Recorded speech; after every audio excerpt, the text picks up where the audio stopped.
Stunned, shocked, happy, very proud, and just thinking about all the people in my life, thinking about being Scottish, and yeah, just thinking of all the people who've had a big influence in my life.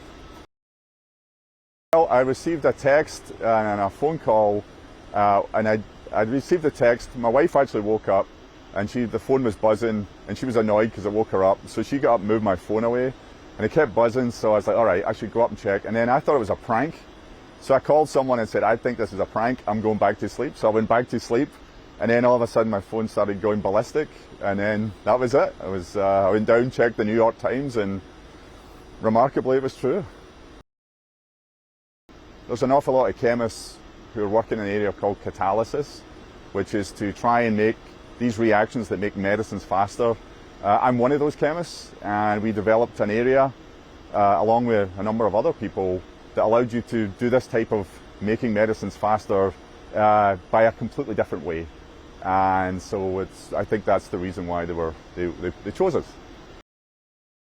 It was basically when I was a postdoc, I would be working with metals, and when you work with metals, it's a bit like if you imagine people in nuclear power plants are working inside these big boxes where you have to put your hands into these gloves, and it's really hard to work.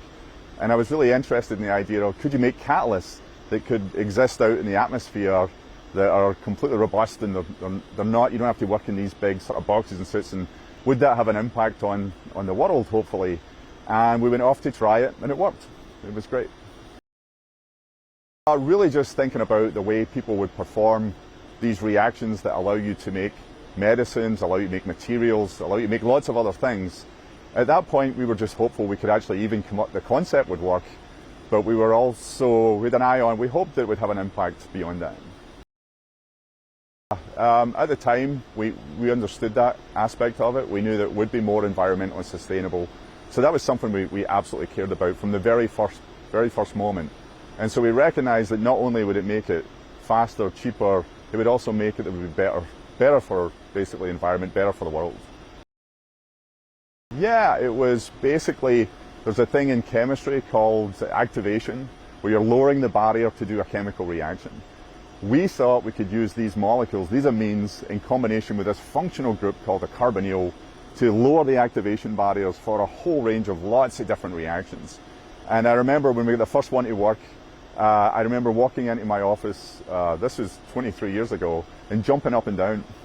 And I was very happy because I thought, I'm going to get tenure. That was my initial sort of response, was I'm going to get tenure. And then we tried it out in 2 other reactions, and it worked in 2 other completely different reactions. And that's when we knew, yeah, this is going to be something. I'll think about ways in which we could sort of do something responsible with the money. Hopefully, obviously, charities and other things. I have been incredibly fortunate in what chemistry in America has brought to me, and I'll be very much looking to see how I can invest back in chemistry and America.